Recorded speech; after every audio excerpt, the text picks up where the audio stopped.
ಕಾರವಾರದಲ್ಲಿನ INS Kadamba ನೌಕಾನೆಲೆ ಯೋಜನೆಯಿಂದಾಗಿ ಸ್ಥಳೀಯರಿಗೆ ಎದುರಾಗುತ್ತಿರುವ ಸಮಸ್ಯೆಗಳ ಬಗ್ಗೆಯೂ ರಕ್ಷಣಾ ಸಚಿವರ ಗಮನಕ್ಕೆ ತರಲಾಗಿದೆ.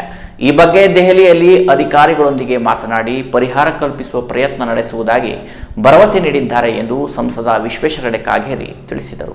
ಕಾರವಾರದ ಐಎನ್ಎಸ್ ಕದಂಬ ನೌಕಾನೆಲೆಯಲ್ಲಿ ರಕ್ಷಣಾ ಸಚಿವ ರಾಜನಾಥ್ ಸಿಂಗ್ ಭೇಟಿ ಬಳಿಕ ಸಂಸದ ಕಾಗೇರಿ ಮಾಧ್ಯಮಗಳೊಂದಿಗೆ ಮಾತನಾಡಿದರು. ಸಿಬಾರ್ಡ್ ಯೋಜನೆಯಿಂದ ಜನರಿಗೆ ಎದುರಾಗುತ್ತಿರುವ ತೊಂದರೆಗಳ ಬಗ್ಗೆ ಜನಪ್ರತಿನಿಧಿಗಳ ಹಾಗೂ ಹಲವು ಸಂಘಟನೆಗಳ ಮನವಿಯನ್ನು ರಕ್ಷಣಾ ಸಚಿವರಿಗೆ ನೀಡಲಾಗಿದೆ. ಸಿಬಾರ್ಡ್ ಪರಿಹಾರವನ್ನು ಈಗಾಗಲೇ 10 ಕೋಟಿ ನೀಡಿದ್ದು, ಬಾಕಿ ಉಳಿದ ಪರಿಹಾರಕ್ಕೂ ಕೋರಲಾಗಿದೆ. ನೌಕಾನೆಲೆ ವ್ಯಾಪ್ತಿಯಲ್ಲಿ ಮಳೆ ನೀರು ಹರಿದು ಹೋಗದ ಕಾರಣ ಆ ಪ್ರದೇಶದಲ್ಲಿ ಪ್ರವಾಹ ಸೃಷ್ಟಿಯಾಗಿ ಜನಸಾಮಾನ್ಯರಿಗೆ ತೊಂದರೆ ಉಂಟಾಗುತ್ತಿರುವ ಸ್ಥಳೀಯರಿಗೆ ನೌಕಾನೆಲೆಯಲ್ಲಿ ಹೆಚ್ಚಿನ ಉದ್ಯೋಗ ಕೊಡುವ ಯುವಕರಿಗೆ ಕೌಶಲಾಭಿವೃದ್ಧಿ ತರಬೇತಿ ನೀಡುವ ಬಗ್ಗೆ ಸಚಿವರ ಗಮನಕ್ಕೆ ತರಲಾಗಿದೆ ಎಂದು ಹೇಳಿದರು. ಪ್ರಧಾನಿ ನರೇಂದ್ರ ಮೋದಿಜಿಯವರ ನೇತೃತ್ವದಲ್ಲಿ ಭಾರತದ ಒಂದು ಪ್ರಗತಿ ಎಲ್ಲ ಕ್ಷೇತ್ರಗಳಲ್ಲೂ ಸಹ ಅದ್ಭುತವಾಗಿ ಬೆಳವಣಿಗೆ ಆಗ್ತಿರೋದನ್ನು ನಾವು ಕಾಣ್ತಾ ಇದ್ದೇವೆ.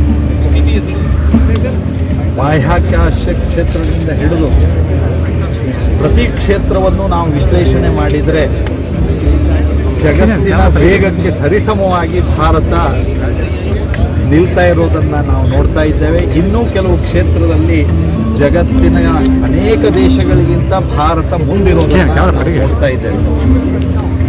ಪ್ರಧಾನಿ ನರೇಂದ್ರ ಮೋದಿಜಿಯವರ ಈ ಒಂದು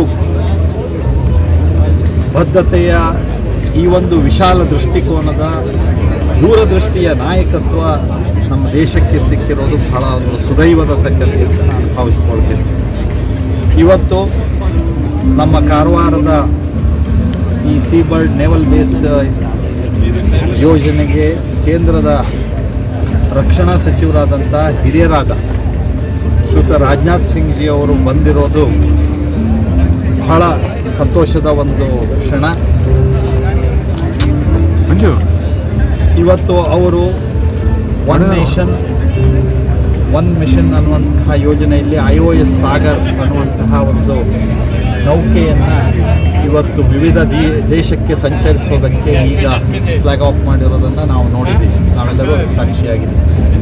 ಇದಕ್ಕಿಂತ ಮೊದಲು ಕೆಲವು ಅಭಿವೃದ್ಧಿ ಕೆಲಸಗಳ ಬಗ್ಗೆ ಸುಮಾರು 2,000 ಕೋಟಿ ರೂಪಾಯಿಗಿಂತ ಹೆಚ್ಚು ಅಭಿವೃದ್ಧಿಯ ಕೆಲಸಗಳನ್ನು ಮಾನ್ಯ ರಕ್ಷಣಾ ಸಚಿವರು ಶ್ರೀಯುತ ರಾಜನಾಥ್ ಸಿಂಗ್ ಅವರು ಉದ್ಘಾಟನೆ ಮಾಡಿದ್ದಾರೆ. ಅವರು ಬಂದಂಥ ಸಂದರ್ಭದಲ್ಲಿ ನೇವಿಯ ಈ ಒಂದು ಸೀಬರ್ಡ್ ನೇವಲ್ ಬೇಸ್ ಯೋಜನೆಯ ಹಲವು ವಿಶೇಷತೆಗಳನ್ನೆಲ್ಲವನ್ನು ಅಧಿಕಾರಿಗಳು ತಿಳಿಸಿದ್ದಾರೆ. ಮಾನ್ಯ ರಾಜನಾಥ್ ಸಿಂಗ್ ಜಿ ಅವರು ನಮ್ಮ ಕಾರವಾರದ ಈ ಯೋಜನೆಯ ಕುರಿತಂತೆಯೂ ಸಹ ವಿವರಗಳನ್ನೆಲ್ಲ ಪಡ್ಕೊಂಡಿದ್ದಾರೆ. ಇವತ್ತು ರಕ್ಷಣಾ ಸಚಿವರಾದಂಥ ರಾಜನಾಥ್ ಸಿಂಗ್ ಜಿ ಅವರ ನೇತೃತ್ವದಲ್ಲಿ ದೇಶದ ನಮ್ಮ ರಕ್ಷಣೆಯ ಬಲ ದಿನದಿಂದ ದಿನಕ್ಕೆ ಹೆಚ್ಚಾಗಿದೆ. ದೇಶದ ಏಕತೆ, ಅಖಂಡತೆ, ಸಮಗ್ರತೆ ರಕ್ಷಣೆಯಲ್ಲಿ ಇವತ್ತು ಶ್ರೀಯುತ ನರೇಂದ್ರ ಮೋದಿಜಿಯವರು, ಶ್ರೀಯುತ ರಾಜನಾಥ್ ಸಿಂಗ್ ಅವರು, ಅಮಿತ್ ಶಾ ಜಿಯವರೆಲ್ಲ ಮಾಡ್ತಿರೋ ಪ್ರಯತ್ನದ ಫಲವಾಗಿ ದೇಶ ಇನ್ನಷ್ಟು ಹೆಚ್ಚು ಶಾಂತಿಯುತವಾಗಿ, ಬಲಿಷ್ಠವಾಗಿ ಬೆಳೀತಿರೋದನ್ನು ನಾವು ಕಾಣ್ತಾ ಇದ್ದೇವೆ. Canara press news, Karwar.